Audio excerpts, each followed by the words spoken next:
तो कैसे हो प्यारे दोस्तों, इस वीडियो में हम सीखेंगे पानी और उसके स्रोत। पानी हमारे लिए कितना इम्पोर्टेंट है, कितना ज़रूरी है, क्या मायने रखता है हमारे लिए पानी। इस चैप्टर में हम सीखेंगे। ठीक है, चौथा चैप्टर है, बहुत ज़्यादा इम्पोर्टेंट है। बुक का नाम यहाँ पे देख लीजिएगा, हमारा समाज एवं पर्यावरण 2। ठीक है, चलिए स्टार्ट करते हैं। यहाँ पे बहुत ज़्यादा इम्पोर्टेंट है।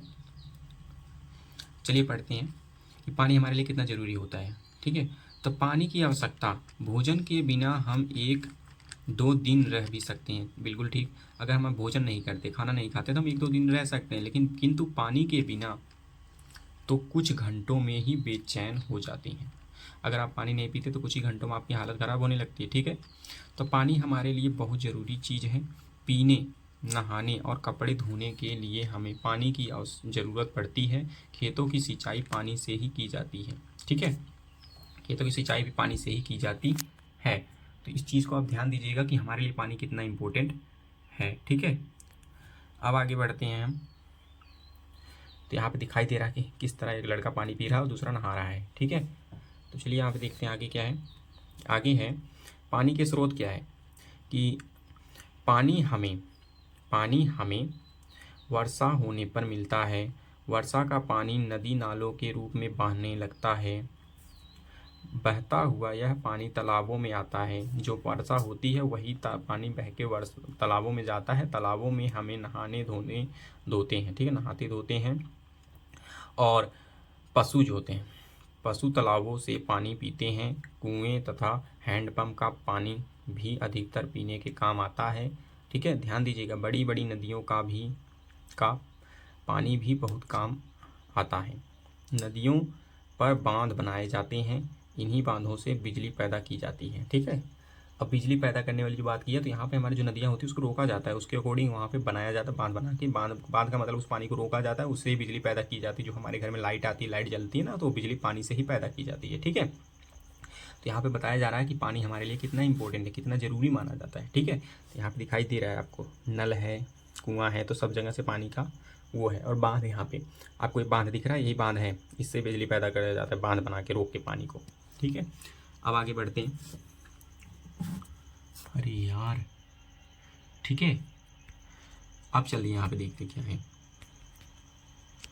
अब फिर आगे होता है ऐसा कि अब क्या होता है, देखो यहाँ पे जल प्रदूषण। अब जो जल प्रदूषण होता है ठीक है, तो जल प्रदूषण होता है कई बार। क्या होता है कि कई बार पानी गंदा हो जाता है।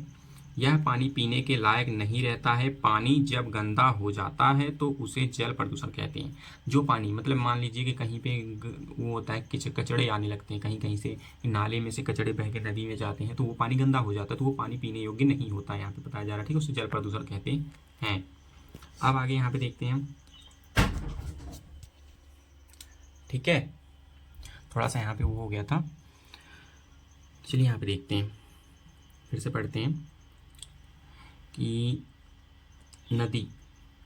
नदियों में शहरों के गंदे नालों के गिरने से और कल कारखानों की गंदगी गिरने से, ठीक है, जल प्रदूषण होता है।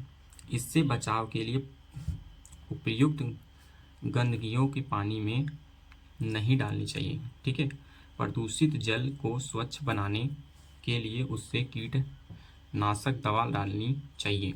अब देखिए यहाँ पे पानी जो होता है, हमारा पानी जो होता है, उसे स्वच्छ करने के लिए क्या किया जाता है कि हमें कीटनाशक दवा भी डालना जाना चाहिए, ताकि वो पानी स्वच्छ रहे, हम पी सके जिसको।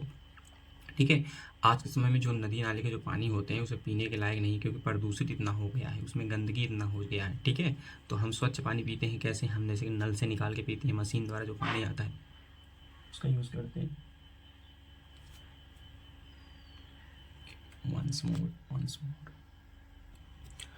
तो चलिए अब आगे देखते हैं यहाँ पे क्या होता है कि पानी को साफ करना। पानी को साफ कैसे किया जाता है यहाँ पे दिखाया जाता है। जैसे कि पानी जो पीने योग्य होते हैं, वो पानी को कैसे किया जाता है कि पानी साफ करने के अनेक तरीके हैं। पानी में घुलने वाली चीज़ों को पानी से छान कर अलग किया जा सकता है। जैसे जो पानी में घुल जाती हैं, जैसे कि मिट्टी का टुकड़ा हो गया, जो कि कहने का मतलब कुछ ऐसे पत्थर होते हैं जो बाद में घुल जाते हैं, तो उनको भी छान के निकाला जा सकता है। कुछ कंकड़ पत्थर होते हैं, उन्हें निकाला जाता है, जिससे पानी स्वच्छ रहता है। ठीक है, अधिकतर लोग इस विधि का रोज काम में लेते हैं।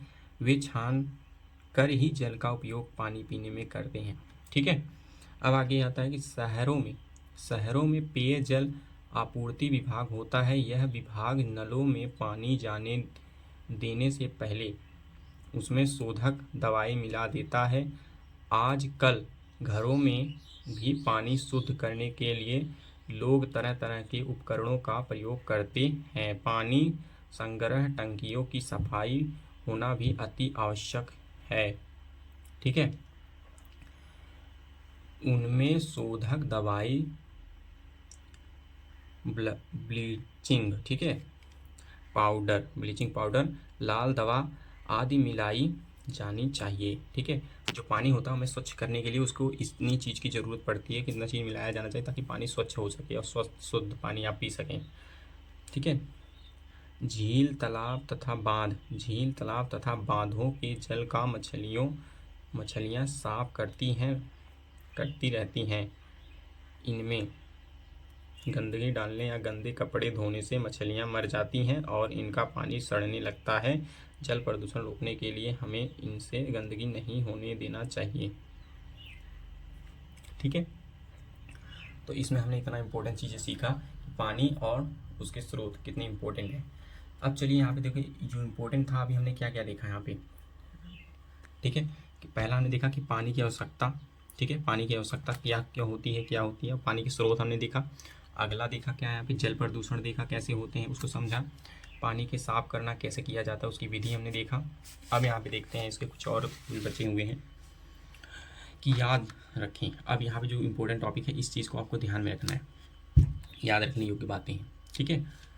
वो बातें क्या है, देखिए यहाँ पे कि पानी के बिना मनुष्य जीवित नहीं रह सकता। बिल्कुल सही कि पानी हमारे लिए इतना ज़रूरी है, इतना आज के समय में इतना ज़रूरी है। आज के समय में नहीं, जीवन जीने के लिए हर समय में पानी की ज़रूरत है। खाना अब 2 दिन लेट हो जाएगा चलेगा, लेकिन पानी के बिना आप नहीं रह सकते। ठीक है।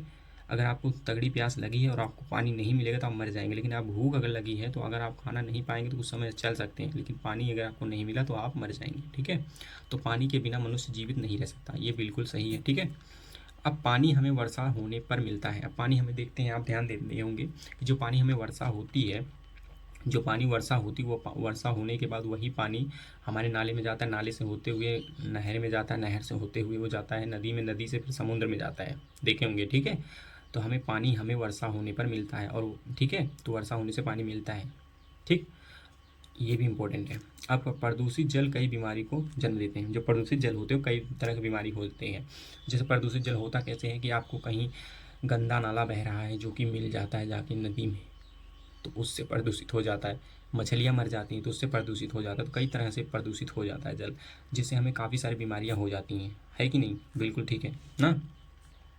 आगे है यहाँ पे, प्रदूषित जल को साफ करने के लिए उसमें कीटाणुनाशक दवा डालनी चाहिए। ठीक है।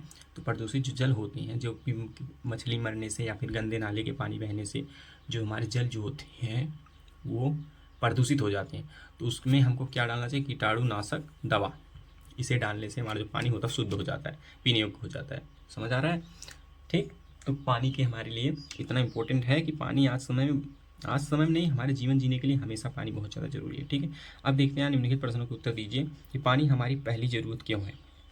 अब कुछ प्रश्न है कि पानी हमारी पहली ज़रूरत क्यों है, कि जीवन जीने के लिए सबसे ज़्यादा पानी की आवश्यकता क्यों है। तो यहाँ पे हमारा पानी के बिना मनुष्य जीवित नहीं रह सकता। ठीक है। तो पानी के बिना मनुष्य जीवित नहीं रह सकता, इसलिए हमारे लिए पानी बहुत ज़्यादा ज़रूरी है। दूसरा है, किन किन कामों में पानी की ज़रूरत पड़ती है। अब किन किन कामों में पानी की ज़रूरत पड़ती है ये बताइए आप। तो हमें यहाँ पे पीने, नहाने, कपड़ा धोने और भोजन बनाने में पानी की ज़रूरत पड़ती है। इसके अलावा भी बहुत जगहों पर पानी की ज़रूरत पड़ती है। ठीक है। अगला यहाँ पे, पानी हमें कहाँ कहाँ से मिलता है। तो पानी हमें कुआं, तालाब, झील, नदी और नल से मिलता है। ठीक है। अगला है, पानी के साफ करने के तरीके कौन कौन से हैं। पानी